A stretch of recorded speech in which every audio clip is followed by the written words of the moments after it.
Mes parents ont dépensé mon fonds universitaire pour la cure de désintoxication de ma sœur. C'était sa 5e fois en cure, soit dit en passant. J'ai découvert cela quand j'ai reçu ma lettre d'acceptation, et que j'ai posé des questions sur le fond. Maman a pleuré et a dit, ta sœur en avait plus besoin. J'avais 18 ans. J'avais 47 000 € économisés depuis ma naissance. Disparu. Juste disparu. Je n'ai même pas discuté. L'enveloppe de Northwestern est arrivée un mardi après-midi de mars.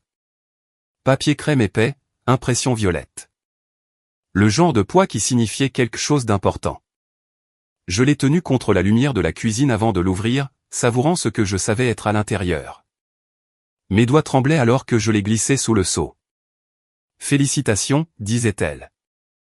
Acceptation complète au programme de journalisme. Tout ce pourquoi j'avais travaillé depuis ma première année, quand Madame Patterson m'avait dit que j'avais un don pour raconter des histoires. Maman pliait du linge dans le salon quand je suis entré, et je ne pouvais pas effacer ce sourire de mon visage. J'ai été prise, ai-je dit, brandissant la lettre comme un trophée. Northwestern m'a accepté. Elle a levé les yeux d'une paire de chaussettes assorties, et son expression a traversé plusieurs émotions que je ne pouvais pas tout à fait identifier. De la fierté, peut-être, puis quelque chose de plus sombre. C'est merveilleux, ma chérie. Vraiment merveilleux. Donc, je suppose que nous devons parler de l'accès au fonds universitaire, ai-je continué en m'asseyant sur la coudoir du canapé. L'aide financière ne couvrira pas tout, mais avec le fonds, je devrais pouvoir gérer les frais de scolarité et le logement, sans avoir à contracter des prêts massifs. Le silence s'est étiré trop longtemps. La main de maman s'est figée sur une paire de chaussettes de travail de papa. Muriel. Elle a commencé, puis s'est arrêtée. Elle a recommencé. Il y a quelque chose dont ton père et moi devons discuter avec toi. Une terreur froide s'est installée dans mon estomac. Qu'est-ce que tu veux dire? Le fond. C'est. Nous avons dû l'utiliser. J'ai ri, car j'avais sûrement mal entendu. Utiliser quoi? Ton fonds universitaire. Sa voix s'est brisée. Il n'y est plus. Les mots n'avaient aucun sens. C'étaient des sons sans signification, comme une langue étrangère que je n'avais jamais étudiée. Plus là, ai-je répété platement. Ta sœur avait besoin d'aide. D'une vraie aide, cette fois. L'établissement en Arizona. C'est le meilleur du pays pour ce qu'elle traverse, et l'assurance ne couvrait pas la totalité des frais. Les yeux de maman étaient déjà humides, des larmes traçant des sillons sur ses joues. Nous n'avions pas le choix. Une cure de désintox? Ma voix semblait étrange à mes propres oreilles. Vous avez dépensé mon fonds universitaire pour la désintox de Vanessa? C'est sa 5e fois. Oui, mais cet endroit est différent. Ils ont un programme de 90 jours, avec thérapie familiale et suivi post-cure, et 47 000 €. Je l'ai coupé. Le nombre pesait lourd sur ma langue. C'est la somme qu'il y avait dedans. Grand-mère a commencé à économiser quand je suis né. Toi et papa avez ajouté de l'argent à chaque anniversaire, chaque Noël. Vous aviez dit que c'était mon avenir. Maman a tendu la main vers la mienne, mais je me suis reculé. Ta sœur en avait plus besoin. Elle aurait pu mourir. Muriel, est-ce que tu comprends ça? Mourir. Je me suis levé, froissant légèrement la lettre d'acceptation dans ma main. Où est papa? Au travail. Mais chérie, s'il te plaît. Quand l'avez-vous dépensé? La question est sortie clinique, détachée. J'avais l'impression de flotter quelque part près du plafond, regardant cela arriver à quelqu'un d'autre. Au cours des 8 derniers mois. Le premier versement a été fait en juillet, et ensuite. Vous le saviez depuis l'été. J'ai traité l'information lentement. Vous m'avez regardé postuler aux universités, vous m'avez aidé à écrire mes dissertations, vous m'avez conduite aux visites de campus. Tout ça en sachant qu'il n'y avait pas d'argent. On pensait que peut-être tu obtiendrais une bourse complète, ou...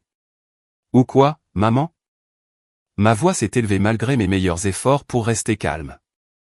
Ou que, par magie, je n'aurais pas besoin d'aller à l'université? Pensais-tu que j'oublierais simplement le fond dont vous me parlez depuis toute ma vie? Elle sanglotait maintenant, de grandes inspirations haletantes. On trouvera une solution. Des prêts étudiants, l'université communautaire pendant 2 ans d'abord. Peut-être que tu pourrais prendre une année sabbatique et travailler. Vanessa a été en désintox 4 fois avant ça. Je l'ai enfin regardée directement. 4 fois. Et à chaque fois, elle est sortie et a recommencé à consommer tout de suite. Mais cette fois, c'est différent, c'est ça? Cette fois, les 47 000 € vont tout arranger. Ce n'est pas juste. Tu as raison. Ce ne l'est pas. Je me suis dirigé vers l'escalier, puis j'ai fait une pause. Est-ce qu'elle le sait, au moins? As-tu dit à Vanessa que l'avenir de sa petite sœur a payé sa 5e chance? Maman n'a pas répondu, ce qui était une réponse suffisante. Je suis allé dans ma chambre et j'ai fermé la porte avec une précision soigneuse. Pas de claquement, pas de drame. Je me suis assise sur mon lit et j'ai fixé la lettre de Northwestern jusqu'à ce que les mots se brouillent. Mon téléphone a vibré. Un texto de papa, maman m'a dit que tu étais au courant. Il faut qu'on parle quand je rentre. Je n'ai pas répondu. Voici ce que les gens ne vous disent pas sur la trahison. Ce n'est pas la colère brûlante à laquelle on s'attend. C'est froid, clair, et étrangement clarifiant. J'ai passé cette nuit-là à faire des recherches au lieu de pleurer. Calculateur de prêts étudiants, estimation du coût de la vie, programme travail-études. Au matin, j'avais un plan esquissé dans mon carnet, mais il ne ressemblait en rien à l'avenir que j'avais imaginé. Papa a essayé de me parler au petit déjeuner. Nous avons fait un choix impossible, a-t-il dit, sa tasse de café serrée dans ses 2 mains. Ta sœur était en crise. Que étions-nous censés faire? La laisser toucher le fond. Elle a touché le fond 5 fois, ai-je souligné, poussant les œufs brouillés autour de mon assiette. Le fond semble avoir un sous-sol secondaire, et probablement toute une structure de parking souterrain. Ne sois pas cruel. Je ne suis pas cruel. Je suis précise. J'ai croisé son regard. Avez-vous jamais prévu de me le dire, ou espériez-vous que je me débrouille toute seule avec les prêts étudiants? Il a détourné le regard en premier. Nous allions te parler avant que les lettres de décision n'arrivent. Nous ne savions juste pas comment. Voici comment, ai-je dit. Muriel, nous avons dépensé ton fonds universitaire pour l'addiction de ta sœur. L'argent que ta grand-mère a mis de côté parce qu'elle a grandi pauvre et voulait mieux pour ses petits-enfants. L'argent que nous avons promis être le tien. Il a disparu. C'est comme ça. Ta grand-mère aurait compris, a interjeté maman depuis l'embrasure de la porte. La famille prend soin de la famille. Quelque chose a craqué. Alors pourquoi l'addiction de Vanessa ne s'est-elle pas soignée toute seule après 47 000 €? La cuisine est devenue silencieuse, à l'exception du goutte-à-goutte de la cafetière. Je me suis reculé de la table. Je vais à l'école. Personne n'a essayé de m'arrêter. La dernière année de lycée a clopiné vers la remise des diplômes. J'ai accepté l'offre de Northwestern, parce que se retirer aurait ressemblé à un aveu de défaite. Je trouverais l'argent d'une manière ou d'une autre. Je le devais. Mes amis parlaient d'attribution de dortoir et d'emploi du temps de cours, pendant que je remplissais des demandes de prêt durant la pause déjeuner. Vanessa a appelé d'Arizona 2 semaines plus tard. Maman m'a parlé du fonds universitaire, a-t-elle dit, sa voix petite et sobre. Je suis tellement désolé, Muriel. Muriel. Elle ne m'avait pas appelé comme ça depuis que nous étions enfants, avant les pilules, l'alcool, et la démolition complète des finances et de la santé mentale de notre famille. Es-tu vraiment désolé, ai-je demandé. Ou es-tu désolé parce que maman t'a dit que tu devrais appeler et t'excuser? La question est sortie plus dure que je ne l'avais prévu, mais je ne l'ai pas retirée. Les deux, probablement. Au moins, elle était honnête. Ce programme est vraiment bien, cependant. J'apprends à connaître mes déclencheurs et je travaille sur mes traumatismes, et... Je ne veux pas entendre parler de tes traumatismes en ce moment, Vanessa.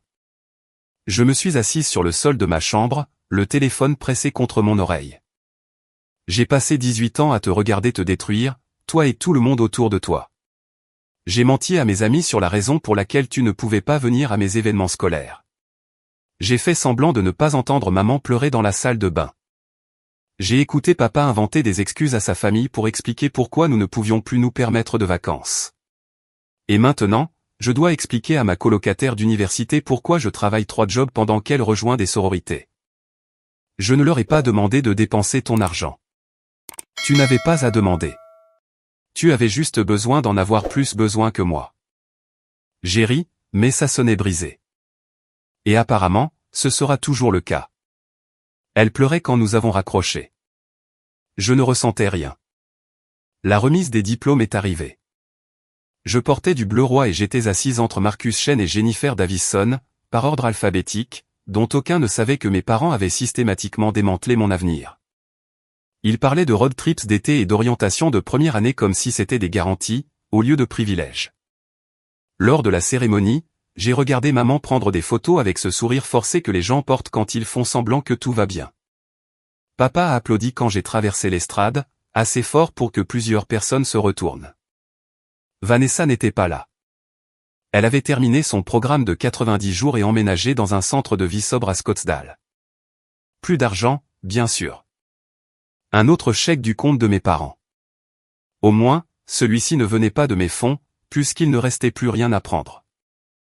Nous sommes si fiers de toi, a dit maman après, essayant de me serrer dans ses bras pendant que je tenais mon diplôme. Je l'ai laissé faire, parce que se battre devant mes grands-parents semblait inutile. Mais je ne l'ai pas serré en retour. L'été est devenu un flou de quart de travail. J'ai pris des postes à 3 endroits différents, café le matin, vente au détail au centre commercial l'après-midi, service à table le soir. Le sommeil se produisait par morceaux, entre les réveils. Mes amis m'invitaient à la plage, au concert, à toutes les dernières célébrations avant que l'université ne nous disperse à travers le pays. Je suis allé à peut-être un quart d'entre elles, partant toujours tôt pour un autre service.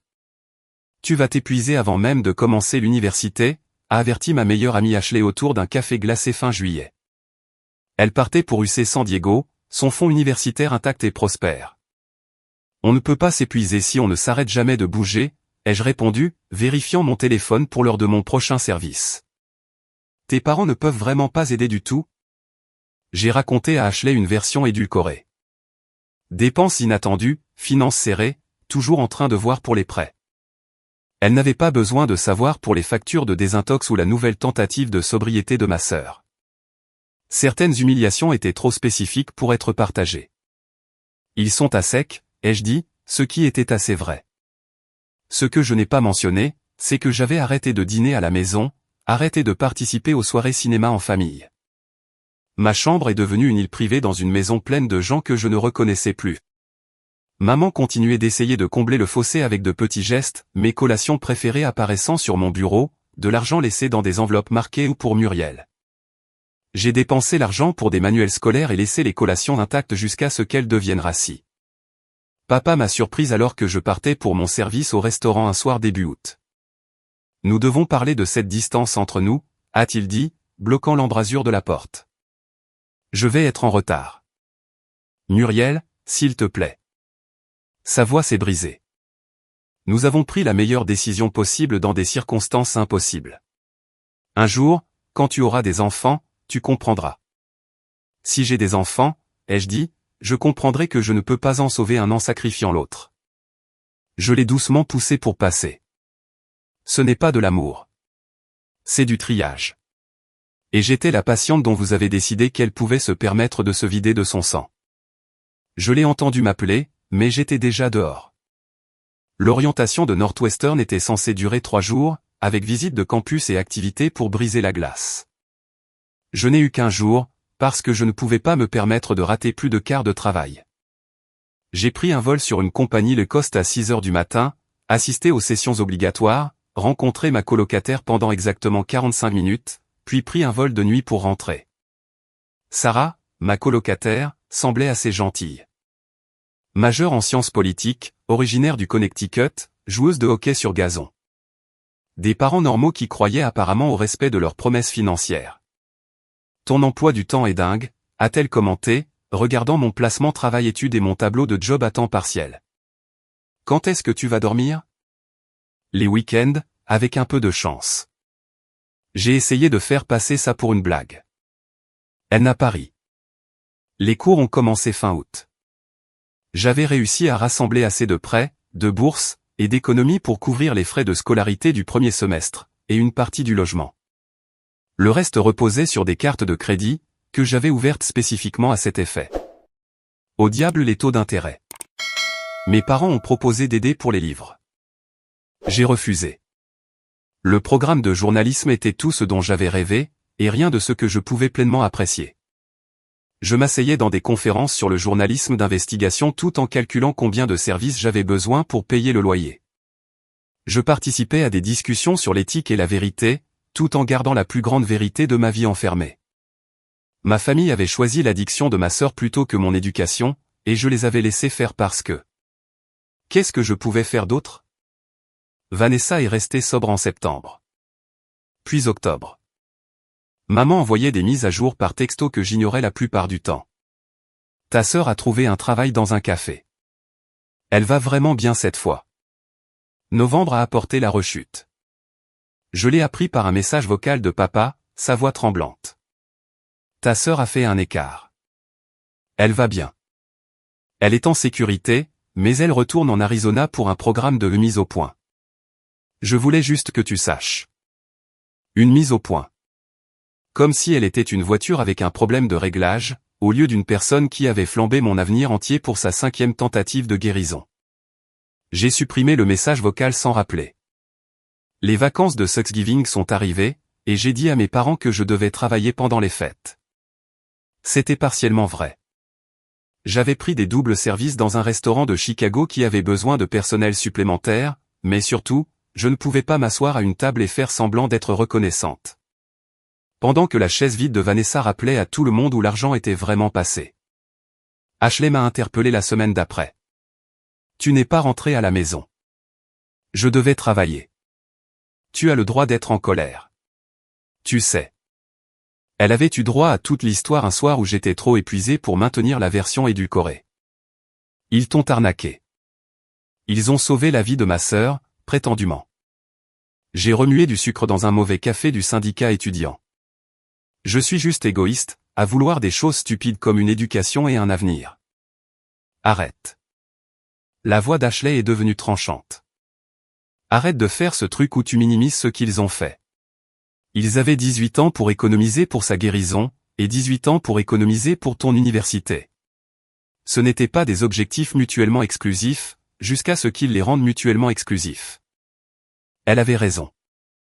Mais l'admettre donnait l'impression d'ouvrir une porte que j'avais soudée. Les examens finaux sont arrivés.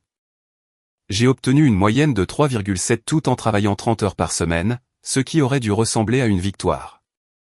Au lieu de cela ressemblait à la preuve que je pouvais survivre à tout, même si survivre signifiait fonctionner avec 4 heures de sommeil et des dîners de distributeurs automatiques. Les vacances de Noël ont forcé le problème. Je ne pouvais pas éviter de rentrer à la maison sans rendre évident que j'évitais de rentrer. La maison avait l'air identique. Même couronne sur la porte, même lumière le long des gouttières. Maman avait fait mes biscuits préférés, des snickerdoodles avec un supplément de cannelle. Tu as l'air mince, a-t-elle dit immédiatement, m'attirant dans une étreinte. Je ne l'ai pas rendu. Les 15 livres de la première année, mais à l'envers. J'ai posé mon sac et regardé autour de moi. Où est Vanessa? Toujours en Arizona. Elle se débrouille vraiment bien dans le programme post-cure. 30 jours sobres, cette fois. Cette fois. Ces deux mots contenaient des univers entiers d'échecs. Le dîner était gênant, de la manière dont seuls les dîners de famille peuvent l'être quand tout le monde joue la normalité. Papa a posé des questions sur les cours. Je lui ai donné les grandes lignes, omettant les parties où je m'endormais à la bibliothèque et vivais de ramen parce que je ne pouvais pas me permettre le plan repas. Nous sommes contents que tu sois à la maison, a dit maman, me passant des haricots verts dont je ne voulais pas. La maison semble vide sans nos deux filles. L'une de vos filles construit une vie, ai-je répondu doucement. L'autre essaie d'arrêter de détruire la sienne. Ce ne sont pas des absences équivalentes. La table est devenue silencieuse, à l'exception du crissement des fourchettes sur les assiettes. Plus tard cette nuit-là, papa a frappé à la porte de ma chambre. Je peux entrer? J'ai haussé les épaules, ce qu'il a pris pour une permission. Il s'est assis sur ma chaise de bureau, paraissant plus vieux que dans mes souvenirs. Ta mère et moi avons pris une décision qui t'a blessé. Nous le savons. Mais nous prendrions la même décision à nouveau si nous le devions, parce que la vie de Vanessa était en jeu. Ma vie était en jeu aussi, ai-je dit, croisant son regard. Peut-être pas de manière aussi dramatique, mais l'université était censée être ma fondation. Toi et maman m'avaient promis cette fondation toute mon enfance. Vous m'avez dit que si je travaillais dur et avais de bonnes notes, l'argent serait là. J'ai tout fait correctement, papa. Tout. Et ça n'avait pas d'importance, a-t-il dit doucement. Parce que l'addiction de Vanessa allait toujours être plus importante que mes réussites. Ce n'est pas. Si, ça l'est. Je l'ai coupé. Tu peux habiller ça comme tu veux, mais le calcul est simple. La 5e chance de guérison de Vanessa valait plus que ma première chance d'avoir l'avenir que nous avions prévu ensemble. Et maintenant, je me noie sous les dettes avant même d'avoir 19 ans. Je travaille jusqu'à l'épuisement, regardant les autres enfants profiter de l'université pendant que j'essaie juste d'y survivre. J'ai dégluti. Donc ouais, vous avez sauvé la vie de Vanessa. Félicitations. J'espère que ça valait le prix. Il est parti sans un autre mot. Je suis reparti à Chicago le 27 décembre, 3 jours avant d'y être obligé. J'ai dit à mes parents que je devais travailler. C'était en train de devenir mon excuse par défaut. Et le pire, c'est que c'était toujours vrai. Le semestre de printemps a apporté de nouveaux cours et la vieille fatigue.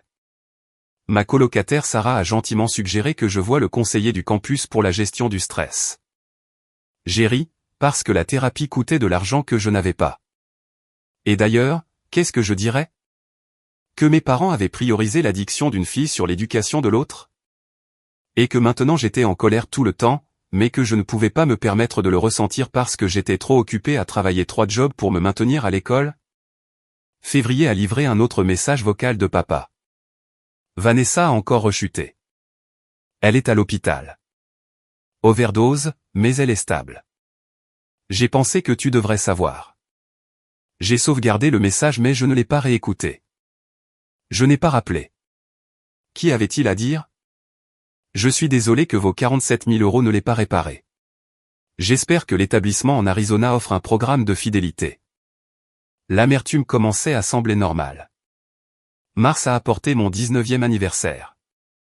Maman a envoyé une carte avec un chèque de 50 € à l'intérieur et un mot « On t'aime tellement ».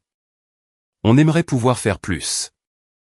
J'ai déposé le chèque et je l'ai utilisé pour l'épicerie. Ashley m'a traîné à une fête ce week-end-là, insistant sur le fait que je devais agir comme une étudiante au lieu d'une paysanne médiévale. L'appartement était bondé de gens buvant de la bière bon marché et jouant à des jeux à boire qui semblaient conçus pour un maximum de bruit et un minimum de plaisir. « Tu es misérable », a observé Ashley, me tendant un gobelet rouge rempli de quelque chose. « Je vais bien. Tu es l'équivalent humain d'un poing serré. » Elle m'a dirigé vers un coin plus calme. « Quand est-ce que tu vas gérer ça? » Gérer quoi? La rage, la blessure, tout ça. Tu ne peux pas juste travailler jusqu'à la mort et faire semblant d'aller bien. Regarde-moi faire. J'ai vidé le gobelet. Quoi que ce fût, ça a brûlé tout le long de la descente. Mais elle avait raison, et nous le savions toutes les deux. Avril est arrivé avec des fleurs et des examens finaux. J'ai obtenu des scores assez bons pour maintenir ma moyenne, assez mauvais pour savoir que je ne performais pas à mon plein potentiel. Ma professeure de journalisme, Dr Martinez, m'a demandé de rester après le cours un jour. « Votre travail est bon », a-t-elle dit. « Mais il pourrait être excellent. Vous vous retenez. » Pourquoi? J'ai failli tout lui dire.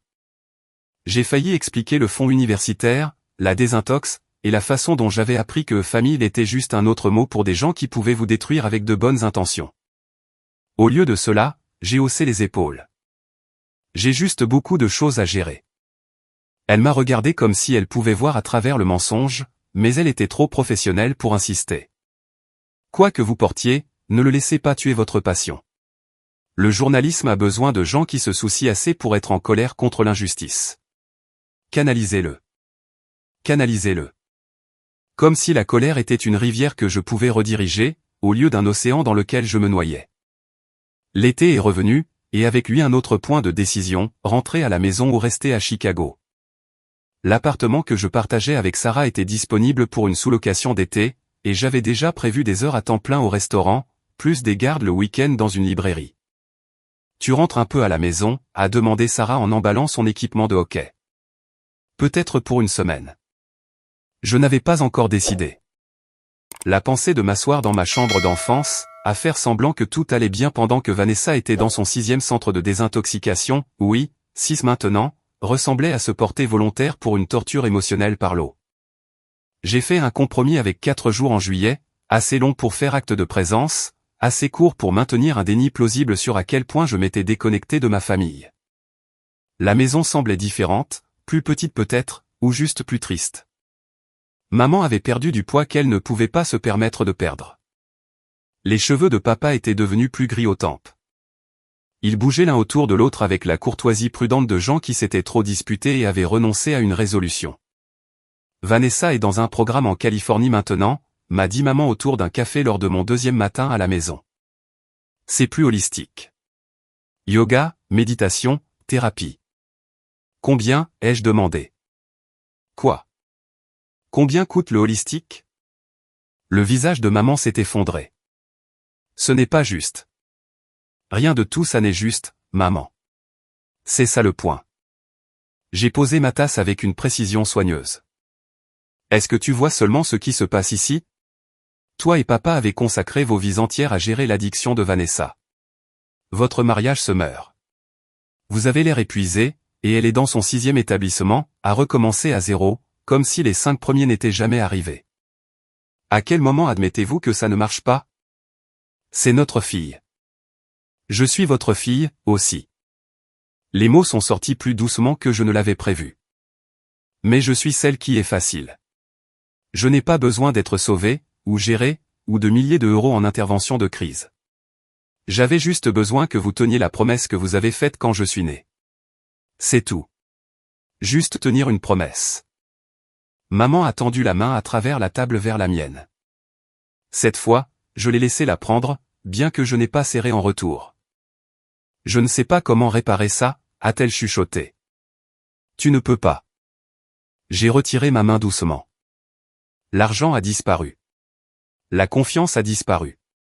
Je ne te demande pas de réparer ça. Je te demande juste de comprendre pourquoi je ne peux pas faire semblant que ça n'a pas d'importance. Je suis parti le lendemain, citant des obligations professionnelles qui étaient assez réelles. La 2e année a commencé avec une meilleure assise financière. J'avais gagné assez pendant l'été pour construire un petit coussin mais le même déficit émotionnel. Mes cours étaient plus difficiles, mon emploi du temps toujours dingue, ma relation avec ma famille toujours figée dans cet horrible espace entre amour et ressentiment. Vanessa a appelé en octobre. Je suis sobre depuis 8 mois, a-t-elle dit, et je pouvais entendre la fierté fragile dans sa voix. C'est bien. Je le pensais, un peu. Je suis en thérapie. Une vraie thérapie. Pas juste les trucs de l'établissement. Je travaille sur des choses. Elle a fait une pause. Je travaille sur ce que j'ai fait à cette famille, à toi. D'accord, c'est. D'accord. Je me suis assise sur mon lit de dortoir, fixant le calendrier mural couvert d'horaires de travail et de dates limites de devoirs. Qu'est-ce que tu veux que je dise, Vanessa? Félicitations pour ton 8e mois de sobriété. Je suis sincèrement heureuse pour toi, mais je me noie aussi toujours sous les prêts étudiants à cause de ta dernière rechute. Les deux choses peuvent être vraies. Je veux arranger les choses. À moins que ton programme holistique californien n'inclue une machine à remonter le temps et 47 000 €, je ne vois pas comment. Elle pleurait à nouveau. J'ai attendu que ça passe. J'ai trouvé un travail, a-t-elle dit finalement. Dans la vente, rien de chic, mais j'économise de l'argent, et je pensais que je pourrais t'envoyer quelque chose chaque mois. Pas grand-chose, mais quelque chose. L'offre a atterri dans l'espace entre nous comme une pierre dans une eau calme. Je ne veux pas de ton argent, ai-je dit automatiquement. Ce n'est pas à propos de ce que tu veux. C'est à propos de ce que je dois. Sa voix s'est renforcée. Tu n'as rien choisi de tout ça, Muriel. Moi si. Chaque pilule, chaque verre, chaque fois que j'ai choisi de me défoncer plutôt que d'aller mieux. C'était mes choix, et tu as payé pour eux. Donc, ouais, je vais t'envoyer de l'argent. Pas pour réparer ce que j'ai cassé, parce que c'est impossible, mais parce que c'est la seule chose que je peux faire qui signifie quelque chose. Nous sommes restés assis en silence un moment, les lignes téléphoniques bourdonnant entre l'Illinois et la Californie. 490 € par mois, a-t-elle dit. À partir de maintenant. C'est ce que donne le calcul. Si je dois rembourser 47 000 € sur 8 ans, je t'enverrai le Venmo. Vanessa, c'est presque 500 €. Ne discute pas avec moi là-dessus. S'il te plaît, laisse-moi essayer d'être quelqu'un qui vaut la peine d'être sauvé. Elle a raccroché avant que je puisse répondre. Fidèle à sa parole, 490 € sont apparus sur mon compte le 1er novembre, et le 1er décembre, et le 1er janvier. Des montants substantiels qui faisaient réellement une différence dans ma charge de dette. Chaque paiement une excuse tangible. Je ne l'ai pas remercié. Je n'ai pas accusé réception des paiements au-delà de la lecture des notifications Venmo, mais je ne les ai pas renvoyés non plus.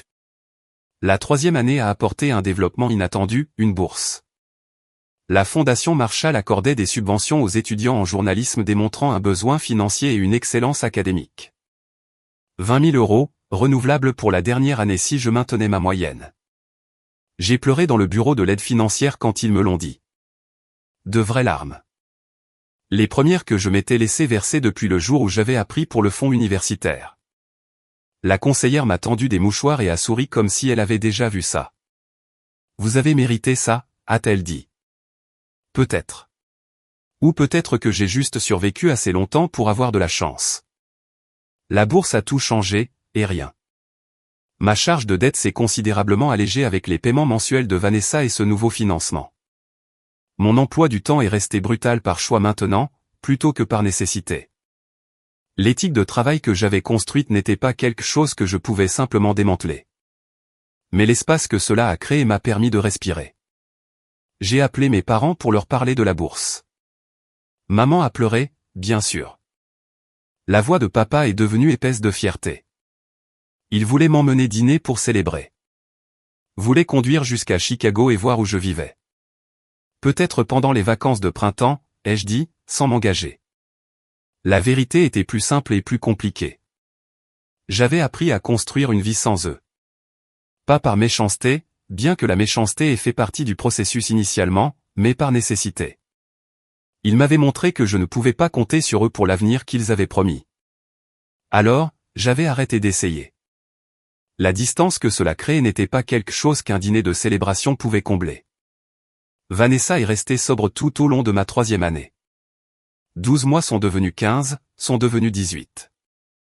Ces paiements Venmo arrivaient comme une horloge. Chacun portant un poids au-delà de son montant en euros. La preuve qu'elle travaillait, restait clean, tenait sa promesse. Tu devrais l'utiliser, a dit Ashley quand j'ai expliqué, lors d'une de nos sessions d'études caféinées. Elle postulait aux écoles de droit maintenant, son chemin clair et financé. C'est littéralement ton argent de toute façon, il prend juste le chemin le plus long pour rentrer à la maison. C'est compliqué. Non, ça ne l'est pas. Ta sœur essaie de rembourser une dette. Laisse-la faire. Peut-être que ça fait partie de sa guérison. Faire de vraies réparations au lieu de juste dire désolé. Et 490 € par mois. C'est de l'argent réel. C'est un vrai sacrifice de sa part. Peut-être qu'elle avait raison. La dernière année est arrivée avec son mélange particulier d'excitation et de terreur existentielle. Tout le monde postulait pour des emplois, planifiait des avenirs, parlait du monde réel comme si c'était un endroit où nous n'avions pas vécu depuis le début. Mon monde réel avait commencé le jour où mes parents avaient dépensé mon fonds universitaire. Tout depuis lors avait été de la survie avec un diplôme attaché. J'ai postulé pour des postes de journalisme à Chicago, New York, Seattle, des endroits assez loin de la maison pour que les rencontres accidentelles n'arrivent pas. J'ai eu des entretiens. Certains se sont bien passés, d'autres non. Dr Martinez m'a écrit une lettre de recommandation qui me faisait passer pour une meilleure journaliste que je ne me sentais. Vous avez un œil pour l'injustice, avait-elle écrit dans le brouillon qu'elle m'avait montré. Et la ténacité pour l'exposer. C'est rare. Ce qu'elle ne savait pas, c'est que mon œil pour l'injustice avait été formé à la maison, en regardant mes parents choisir la crise plutôt que la cohérence, le drame plutôt que la fiabilité. On apprend à repérer les systèmes brisés quand on grandit à l'intérieur de l'un d'eux. Vanessa a appelé en mars de ma dernière année. 2 ans sobre, a-t-elle annoncé. C'est vraiment bien. Je le pensais cette fois, pleinement. Je pense à rentrer à la maison. Prendre un appartement pas loin. Pas avec maman et papa, mais plus près. Reconstruire les choses lentement. Elle a fait une pause. Qu'est-ce que tu en penses? Je pense que tu devrais faire tout ce qui te garde sobre, ai-je dit honnêtement. Mais ne rentre pas pour eux. Fais-le pour toi, si tu le fais. Et toi? Tu rentrerais après ton diplôme. La question a plané entre nous comme un défi auquel je ne m'attendais pas. Non, ai-je dit finalement. Je ne pense pas. À cause de l'argent. À cause de tout. J'ai essayé de trouver des mots qui n'étaient pas des armes. Je t'aime, Vanessa. J'aime maman et papa. Mais cette maison représente chaque promesse brisée. Et chaque fois où je suis passé après ton addiction. Je ne peux pas guérir là-bas. Peut-être que tu peux, mais moi je ne peux pas. Elle est restée silencieuse un long moment. Je comprends. Vraiment? Je commence à comprendre. Sa voix est devenue douce. Pour ce que ça vaut, Muriel, je suis désolé. Pas seulement pour l'argent, bien que pour ça aussi, mais pour tout le reste. Pour avoir été la crise qui a éclipsé tout le reste. Pour avoir été la raison pour laquelle tu as dû grandir en pensant que l'amour était conditionnel et que les promesses étaient négociables. Ma gorge s'est serrée. Je dois y aller. D'accord. Mais Muriel. Je pensais ce que j'ai dit à propos de l'argent. Je vais continuer à l'envoyer chaque mois. C'est la seule façon que je connaisse de prouver que je vois ce que je t'ai pris. Nous avons raccroché et je suis restée assise dans mon appartement, fixant le vide pendant 20 minutes. La remise des diplômes est arrivée en mai avec toute la cérémonie, et aucun des drames familiaux que j'avais anticipés. Maman et papa sont venus, ce à quoi je m'attendais. Vanessa est venue aussi, ce à quoi je ne m'attendais pas. Elle avait l'air en bonne santé, sincèrement en bonne santé, pas la fausse santé de quelqu'un qui s'accroche désespérément à la sobriété. Des yeux clairs, des mains stables, un sourire qui dépassait ses dents. Félicitations, a-t-elle dit, me serrant dans ses bras après la cérémonie. Je suis si fier de toi. Je l'ai serré en retour, nous surprenant toutes les deux. Merci d'être venue. Je n'aurais manqué ça pour rien au monde. Elle a sorti une enveloppe. Je voulais te donner ça en personne. Maman pleurait à nouveau, bien sûr. Papa avait son bras autour d'elle, la gardant stable. Il semblait plus petit d'une certaine manière, diminué par des années de gestion de crise et de choix difficiles. Nous sommes si fiers de toi, a dit papa, m'attirant dans une étreinte qui semblait sincère. Je sais que nous ne l'avons pas toujours montré de la bonne manière, mais nous le sommes. Je sais. Et je le savais, en quelque sorte. Ils m'avaient aimé de la manière dont ils pouvaient, alors que la majeure partie de leur énergie servait à garder Vanessa en vie. Comprendre cela n'effaçait pas la blessure, mais cela donnait un sens à la blessure. Nous sommes allés dîner dans un bon restaurant près du campus, nous quatre naviguant dans la conversation avec la politesse prudente de gens qui s'étaient blessés mutuellement et essayaient de passer à autre chose. Vanessa a parlé de son travail, de son appartement, de son étape de 2 ans de sobriété. J'ai parlé de mon offre d'emploi dans un journal de Chicago, commençant en juin. Chicago, a dit maman, essayant de sourire. C'est excitant. Ça l'est. Je n'ai pas mentionné que j'avais refusé une offre plus proche de la maison, ou que la proximité avec la famille n'était pas quelque chose que j'étais prête à gérer pour l'instant. La soirée s'est terminée avec plus d'étreinte et de promesses de visite que nous savions tous difficiles à tenir. Ma famille est rentrée en Pennsylvanie le lendemain matin, et je suis resté dans l'Illinois, emballant 4 années de survie et appelant cela une éducation. Le travail au journal était du reportage de premier échelon et exactement ce que je voulais, de longues heures, un salaire bas, des histoires qui comptaient. Je couvrais les réunions du conseil municipal, les disputes de voisinage et les petites injustices qui s'accumulaient en échecs systémiques plus larges. Dr Martinez avait eu raison. J'avais un œil pour les systèmes brisés parce que j'avais survécu à l'un d'eux. Les paiements Venmo de Vanessa ont continué. 490 € chaque mois. Fiable comme une horloge. J'ai arrêté de les voir comme de la charité et j'ai commencé à les accepter comme une restitution. Elle m'avait brisé. Elle essayait de reconstruire quelque chose à partir des morceaux. Pas ce que nous avions été avant. Ça, c'était parti. Mais peut-être quelque chose de plus honnête. 2 ans après l'université, j'ai été promu au journalisme d'investigation. De vraies histoires, un véritable impact. Je me suis spécialisé dans le tribunal de la famille et la protection de l'enfance, probablement parce que ma propre famille m'avait appris à quel point ces systèmes pouvaient être complexes et tordus. Ma rédactrice en chef louait mon empathie et ma ténacité. Elle ne savait pas qu'elles étaient toutes données de la nécessité. 3 ans après, Vanessa a atteint 5 ans de sobriété et a commencé à prendre la parole lors de réunions de rétablissement. Elle m'en a parlé lors d'un de nos appels téléphoniques occasionnels. Sa voix portait une fierté qui semblait mériter cette fois. Je raconte mon histoire, a-t-elle expliqué.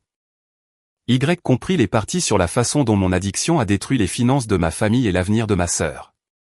Les gens ont besoin d'entendre le coût total, pas seulement le bilan personnel. Comment ça passe, ai-je demandé, sincèrement curieuse. Mitigée. Certaines personnes se mettent sur la défensive, mais d'autres. Je pense que ça les aide à voir les effets d'entraînement. L'addiction ne blesse pas seulement l'addict. Non, ai-je convenu. Elle ne le fait pas. 4 ans après, j'ai gagné un prix régional de journalisme pour une série sur la dette étudiante et les traumatismes financiers familiaux. L'ironie ne m'a pas échappé. Je n'ai pas invité mes parents à la cérémonie, mais je leur ai envoyé une copie de l'article. Maman a appelé en pleurant. Papa a envoyé un email qui disait simplement « Nous t'avons laissé tomber. Je suis désolé, mais regarde ce que tu as construit quand même. » Le chèque de Vanessa ce mois-là est arrivé avec un mot, pour ce que ça vaut, je suis fier de qui tu es devenu malgré tout ce que je t'ai fait subir. Bisous, V. Je l'ai mis sur mon réfrigérateur. Cette petite reconnaissance que nous avions toutes les deux survécu au désastre particulier de notre famille et que nous construisions des vies de l'autre côté. 5 ans après, j'ai pris l'avion pour rentrer à la maison pour Thanksgiving. La première fois depuis la remise des diplômes. La maison avait l'air plus vieille, comme si elle avait vieilli en années de chien pendant mon absence. Maman et papa avaient l'air plus vieux aussi, mais plus heureux d'une certaine manière, moins accablés. Vanessa était là avec sa petite amie, une femme nommée Rachel, qui travaillait dans les services sociaux et avait des yeux gentils. Nous avons mangé de la dinde, fait la conversation et évité les sujets lourds qui rôdaient sous chaque échange. Mais après le dîner, quand nous faisions la vaisselle, Vanessa a dit doucement « Je te rembourse depuis plus de 5 ans maintenant. Presque 30 000 € jusqu'à présent. » Je l'ai regardée, surprise. Ça fait déjà autant. Je tiens les comptes. Elle m'a tendu une assiette à essuyer. Je sais que ça ne couvre pas ce que tu as perdu. Pas le montant total, pas les intérêts que tu as payés sur les prêts, pas les opportunités que tu as manquées, mais je vais continuer à envoyer jusqu'à ce que j'atteigne 47 000 €. Encore 17 à faire. C'est la promesse que je me suis faite. Vanessa. J'ai posé l'assiette. Tu n'es pas obligé. Si, je le suis. Elle a croisé mon regard et j'y ai vu quelque chose que je n'avais pas vu depuis des années. De la certitude. Tu as perdu ton avenir en payant pour ma guérison. Le moins que je puisse faire est de t'aider à en construire un nouveau. Nous avons fini la vaisselle en silence, mais c'était le genre confortable. Le genre qui signifiait la guérison, peut-être, ou au moins le début de celle-ci.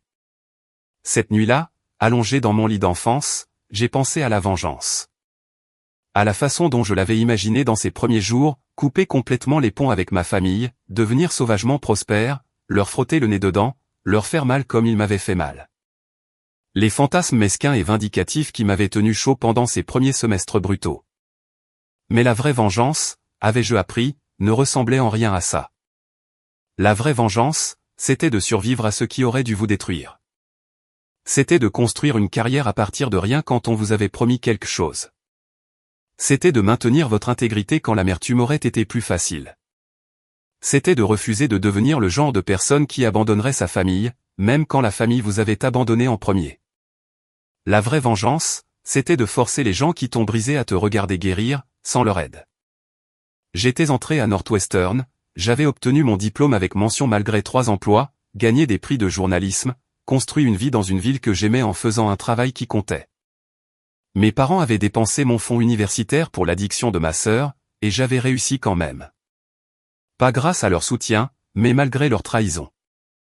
C'était ça la vengeance, prouver que je n'avais pas besoin de la fondation qu'ils avaient promise, parce que j'avais appris à construire la mienne. 6 ans après, Vanessa a atteint 8 ans de sobriété et a lancé une organisation à but non lucratif aidant les familles à gérer le fardeau financier du traitement de l'addiction. Elle m'a demandé de siéger au conseil d'administration. J'ai dit oui, parce que le pardon n'était pas l'oubli. C'était choisir d'avancer quand même. Lors de notre première réunion du conseil, elle a présenté des recherches sur des familles déchirées par le coup de la désintox. Le traitement ne devrait pas signifier la faillite, a-t-elle dit, présentant des diapositives remplies de statistiques que je reconnaissais de mes propres recherches. Et cela ne devrait certainement pas signifier sacrifier l'avenir d'un enfant pour la survie d'un autre enfant. Nous devons faire mieux. Après la réunion, elle m'a prise à part. J'ai remboursé 37 000 € jusqu'à présent. Encore 10 à faire. Tu tiens vraiment les comptes. Chaque euro. Elle a souri, fatiguée, mais sincère. C'est la seule façon que je connaisse de prouver que j'ai changé. Pas juste sobre, mais différente. Quelqu'un qui paie ses dettes au lieu de les accumuler. 7 ans après, maman a appelé pour me dire que papa avait été diagnostiqué avec un stade précoce de Parkinson. On va bien, a-t-elle insisté. Mais je pouvais entendre la peur en dessous. Pris tôt. Bon pronostic. J'ai pris l'avion pour rentrer le week-end suivant. J'ai passé 3 jours à les aider à rechercher des options de traitement, à organiser les dossiers médicaux, à mettre en place un système pour suivre les symptômes et les médicaments. Ils avaient vieilli d'une autre décennie depuis Thanksgiving.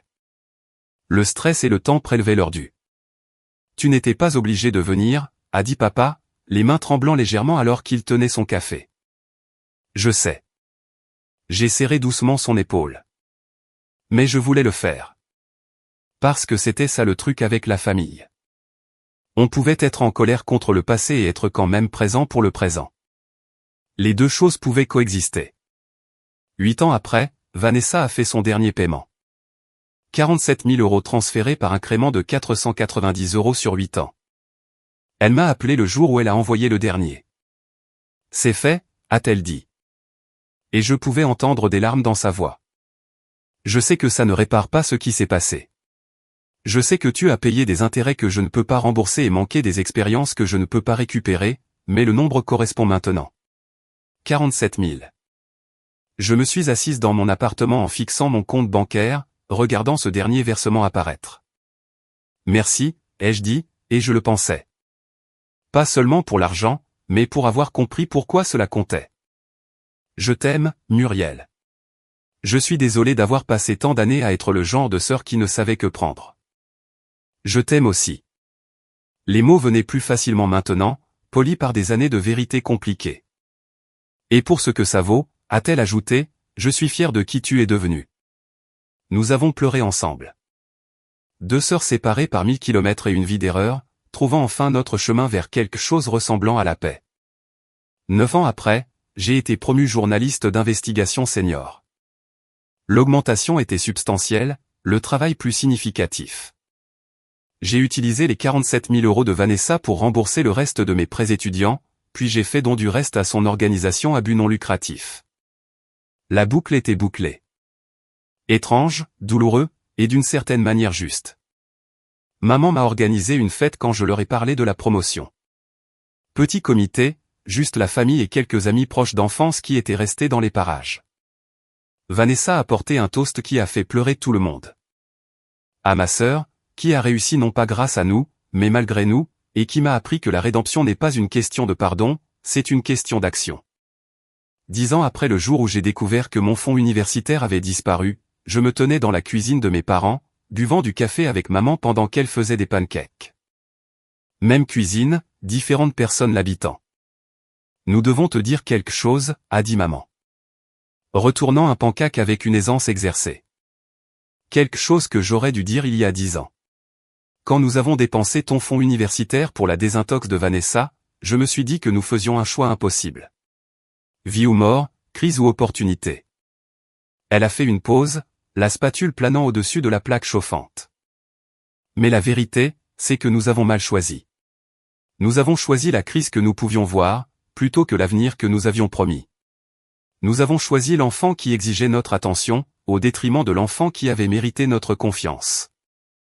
Et nous t'avons brisé de manière que nous découvrons encore. Tu mérites mieux, a-t-elle continué. Le fait que tu aies réussi quand même ne change pas cela.